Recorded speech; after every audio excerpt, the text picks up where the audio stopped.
Hi, I'm Dr. Camille Renisi. Let's talk about rounded shoulders, anterior shoulder pain, and weird shoulder pain right behind your shoulder blade over here. So what you really need to understand about fixing shoulder pain is understanding the mechanics of what's going on at the shoulder joint, both here, right here where the humerus meets the shoulder blade, and on the back side, right on the shoulder blade, the scapula. So here we go. You ready? So we're going to break it down into two parts. First, let's talk about this glenohumeral joint. That would be the humerus in the glenoid fossa right here.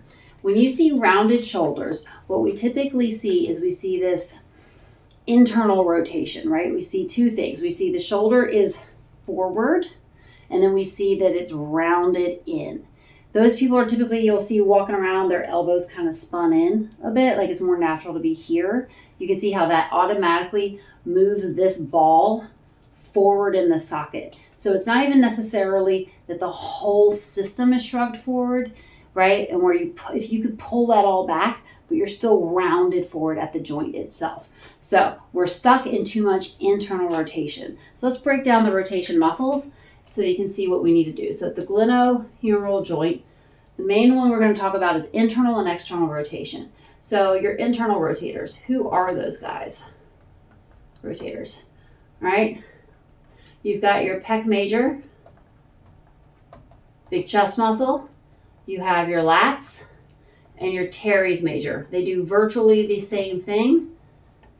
The lats, of course, are those nice big muscles here. They make that huge V on your back. The teres major is the same muscle action, but it lives in about this much space right here. Who am I missing? We've got the pec major, the lats, the teres major, and the subscapularis. The subscapularis is a rotator cuff muscle, and it lives underneath your shoulder blade, underneath here, and that's gonna come up a little bit later when we start talking about what you need to release, right? So internal rotators. Your external rotators, that's going to be your posterior deltoid. So if you've got this big, sexy triangle muscle right here, the posterior deltoid are the fibers that run right along here. You will also have your infraspinatus and your teres minor. All right. When you live in lots of internal rotation, or when it's very hard for you to pull your shoulders back, you tend to have muscles that are tight and overactive, and you have muscles that are weak, possibly long. Various combinations of that. So typically, let's see, all of these guys tend to be tight and dominant. And these guys right here, these two tend to be weak, but this one tends to be overactive, tight, dominant, okay? Now this is really significant. This happens a lot. Remember I said that these two, the infraspinatus and the teres minor, are rotator cuff muscles. Their job is certainly to do external rotation, but more importantly, the way they're set up, their angle of pull, when it does external rotation, it really just guides the ball inside the socket. It just sustains its tension force or its direction of pull inside the socket. When the posterior deltoid fires, it's got a much longer lever arm. Its mechanical force allows it to actually pull the entire arm bone backwards. Conversely, it also, because it's where it is and it's so big and thick, when it tightens, when it contracts, right? If you can imagine it contracting right here, it'll actually push the ball forward in the socket. So if every time you go to externally rotate, you're getting it all from that posterior deltoid and none from the rotator cuff, you're going to find that you will achieve external rotation, but you're doing it with a forward push of the ball inside the socket. So now the ball is pushing into the front of your socket. So for a lot of people, they start to get pain right here. They get that biceps tendonitis, right? It hurts right here in the front. And that's the ball is literally pushing forward into that tendon. So that's why it's really important that we talk about this being dominant and tight, and we talk about these being weak. Because when it's time to go exercise external rotation, you have to make sure that you're not doing it with the posterior deltoid, that you're doing your external rotation exercises with these other smaller rotator cuff muscles. So that's joint one. Joint 2 is the scapulothoracic joint. The scapulothoracic joint is your scapula sitting on top of your thoracic or your rib cage, right? So it's right here on the rib cage. And there's a couple of key muscles that we want to make sure that we hit, or key joint actions that we want to hit, right? So if we're talking about the scapulothoracic, and I'll write it out for us just because it's a long word. We have tipping, and we have rotation. Now you also have protraction and retraction. I'm going to focus on these two today because they're the most relevant to what I'm talking about, but protraction and retraction absolutely have their role in this. Let's talk tipping first. Tipping is the shoulder blade coming up this way or down this way. You mostly see when people have a dysfunction, 9 times out of 10 is that they are anteriorly tipped. You'll see that little bottom corner, this little inferior angle of their scapula is actually poking up a little bit. Right? So you have anterior tipping and posterior tipping.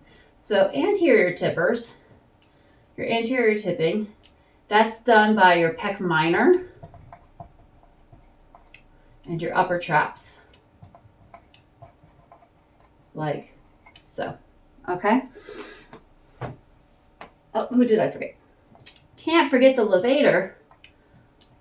All right, these two. Your levator scapula lives right here. Your upper traps live right here. So they're one right on top of the other. So for you, you're going to be like, oh, this is always really tight and sore in here. My neck is tight. My neck is tight. It could be either one of those. A lot of times it's the levator. When you go to use your ball on that area to release it, you're going to get both of them most of the time. There's some tricks to make it specific. But for our purposes, these are the main three that we're going to talk about. Your posterior tippers are going to be serratus anterior and your low traps. So let's take a second to talk about serratus anterior. We're going to talk about him a lot.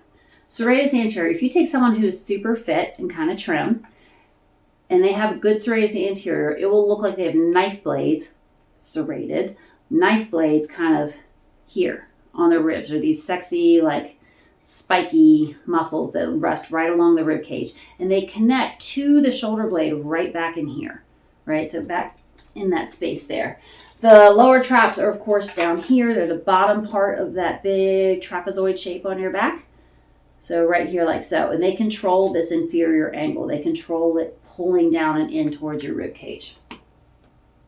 In rotation, there's upward and downward rotation. So it can, as you elevate your arm, as your arm lifts overhead, this will swing up. As your arm comes down, this will swing down. Really tricky is that there's an optical illusion that occurs. When people have problematic shoulders, most of the time, instead of getting upward rotation as they put their arm up, they will lift their shoulder blade up. They'll do elevation.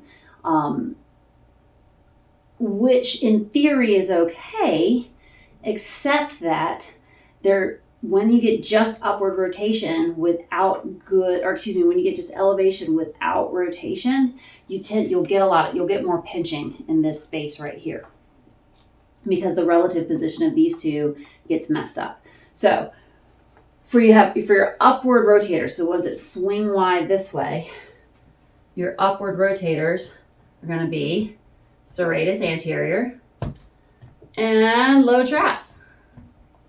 They're buddies. They're little synergistic buddies. Your downward rotators, did I say low traps? Up traps. Your upper traps. They actually, when they connect here, they pull and this gets pulled up.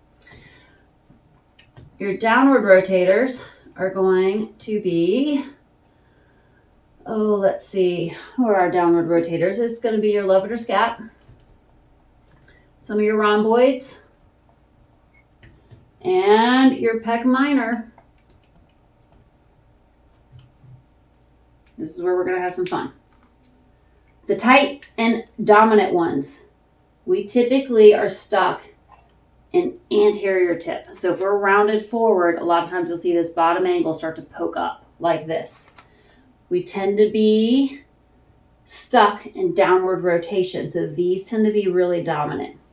They tend to be tight and dominant. These guys tend to be weak. So What does that mean for rehab? Well, you take what's tight and you release it. You take what's weak and you activate it. And we'll throw some other videos up on our channel about how to do that. But I think the first step is to really understand that when we're correcting posture, it's not enough to say pull your shoulders back. Because if you're seeing someone with this rounded forward posture, really good chance they're actually really stuck in internal rotation. And then you go to give them external rotation exercises, but you don't actually give them the guidance to do that external rotation from the muscles that are weak, not from the muscles that are dominant. So if we were to make that list for you, let's see.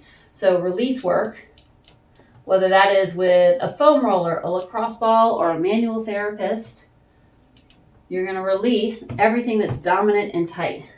Your pecs, major and minor, upper traps,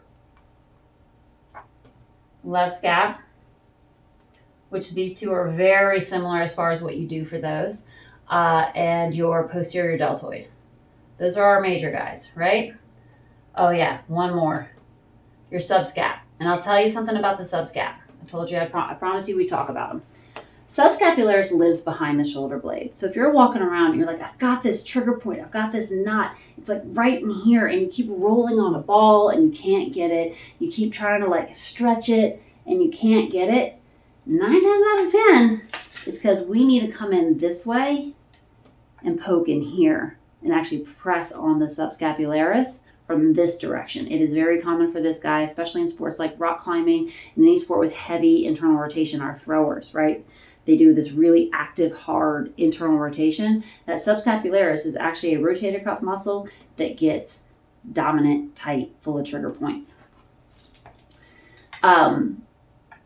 It's hard to do this on yourself, and I don't recommend doing it without instruction because it's very easy to accidentally compress on nerves in here, and you really don't want to compress your nerves. So these are the ones that we release, and then we want to activate. You got it. Let's do it together. Ready? Serratus, low traps,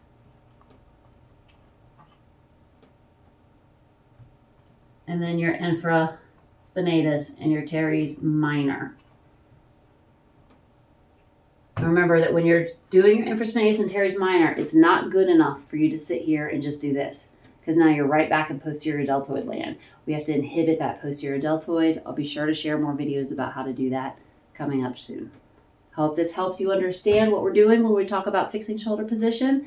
And if you want, head out to some of my workshops where we talk about exactly this, and I'll show you how to do it. If that's not good enough for you, schedule that appointment so we can actually fix your shoulders right here anytime.